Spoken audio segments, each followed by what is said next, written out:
जय श्री राधे कृष्ण। आप सभी का आपके अपने YouTube चैनल पे बहुत बहुत स्वागत है। मैं पंडित विजय मिश्रा। आइए आज आप सब जानेंगे वर्ष 2023 में जितिया का व्रत कब रखा जा रहा है। तो जानेंगे व्रत के शुभ मुहूर्त के बारे में, पारण समय के बारे में और पूजन का क्या समय होगा। तो आइए जानते हैं इन सबों के बारे में। आप सभी भक्तों को जीवित पुत्रिका व्रत की ढेर सारी शुभकामनाएं। जितिया का व्रत जो कि हर वर्ष आश्विन माह के कृष्ण पक्ष की अष्टमी तिथि के दिन इस व्रत को धारण किया जाता है। इस व्रत को जो कि जिउतिया के नाम से जाना जाता है, जीवित पुत्रिका व्रत के नाम से जाना जाता है और इसे जितिया के नाम से जाना जाता है। इस व्रत को स्त्रियां जो कि चिरंजीवी संतान की प्राप्ति के लिए, अपने संतान की रक्षा के लिए, सुख सौभाग्य में वृद्धि के लिए और वंश वृद्धि के लिए इस व्रत को खास करके स्त्रियां धारण करती हैं। इस व्रत को करने वाली स्त्रियों को जो कि 3 दिनों तक नियम का पालन करना पड़ता है और यह व्रत जो कि बड़ा ही कठिन माना जाता है। इस व्रत में जो कि सप्तमी तिथि के दिन नहाय खाए का कार्य किया जाता है, अष्टमी तिथि के दिन व्रत धारण किया जाता है और नवमी तिथि के दिन व्रत का पारण किया जाता है। अष्टमी तिथि को जो कि पूरी अष्टमी व्रत को धारण करना चाहिए और नवमी को जाकर के व्रत का पारण किया जाता है।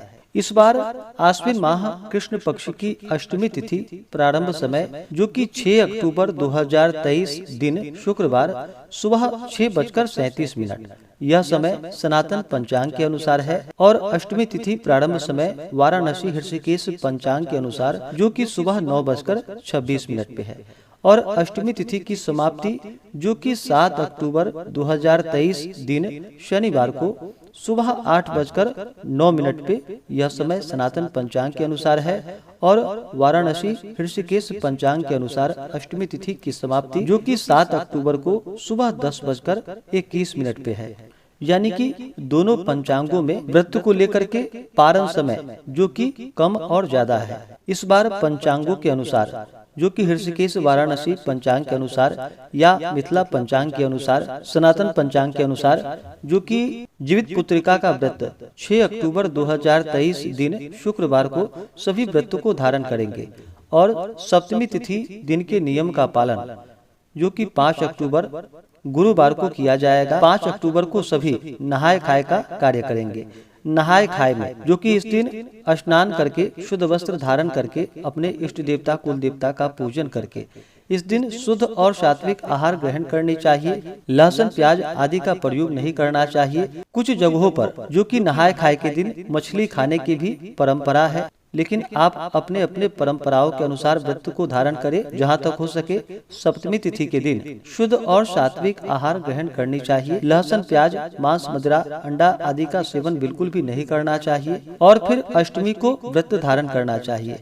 बहुत से जगहों पर जो कि सरगी किया जाता है, तो आप अपने अपने परंपराओं के अनुसार आप चाहें तो सरगी करें। जो कि 6 सितंबर की सुबह अगर आप सरगी करते हैं तो ब्रह्म मुहूर्त का जो समय है सुबह 4:18 से सुबह 5:06 तक ब्रह्म मुहूर्त का समय है और सूर्योदय का जो समय है वह समय 6 अक्टूबर को जो कि सुबह 5:52 पे है।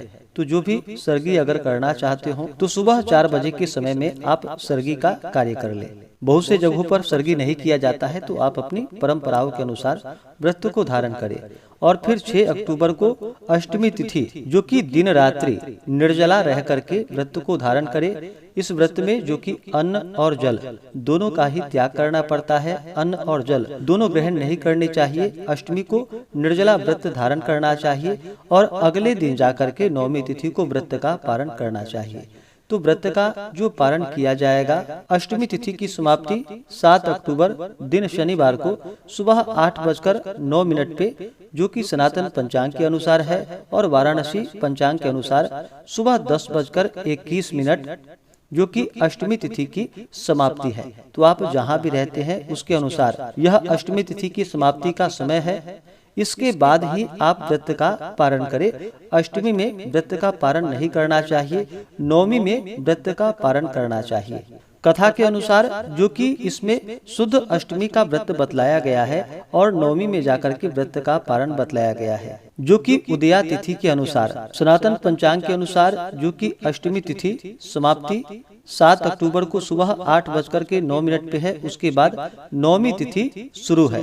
तो जो भी व्रत का पारण करने वाले हैं वो सभी 7 अक्टूबर को सुबह 8:09 के बाद सनातन पंचांग के अनुसार और वाराणसी हृषिकेश पंचांग के अनुसार 7 अक्टूबर को सुबह 10:21 के बाद सभी व्रत का पारण करेंगे और 6 अक्टूबर को व्रत धारण करेंगे।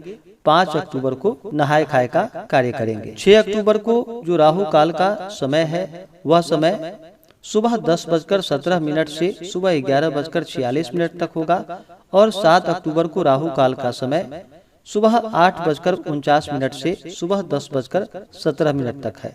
इस बार 6 अक्टूबर को योग जो कि परिध योग अगले दिन सुबह 5:31 तक होगा। उसके बाद जो कि शिव योग है, इस दिन सर्वार्थ सिद्धि योग भी बन रहा है, जो कि रात्रि 9:32 से शुरू होकर के अगले दिन सुबह 6:17 तक सर्वार्थ सिद्धि योग बन रहा है। जीवित पुत्रिका के व्रत में इस दिन विशेष प्रकार से जो कि राजा जीवित वाहन का पूजन किया जाता है और जो कि जितिया माता जो कि माता दुर्गा का, माता गौरी का स्वरूप मानी जाती हैं, इनका पूजन किया जाता है। साथ में गरुड़ देवता का पूजन किया जाता है और चिल सियारन के नाम से भोजन आदि रखा जाता है। तो इस दिन विशेष प्रकार से माता दुर्गा का, राजा जीवित वाहन का, गरुड़ का पूजन करना चाहिए।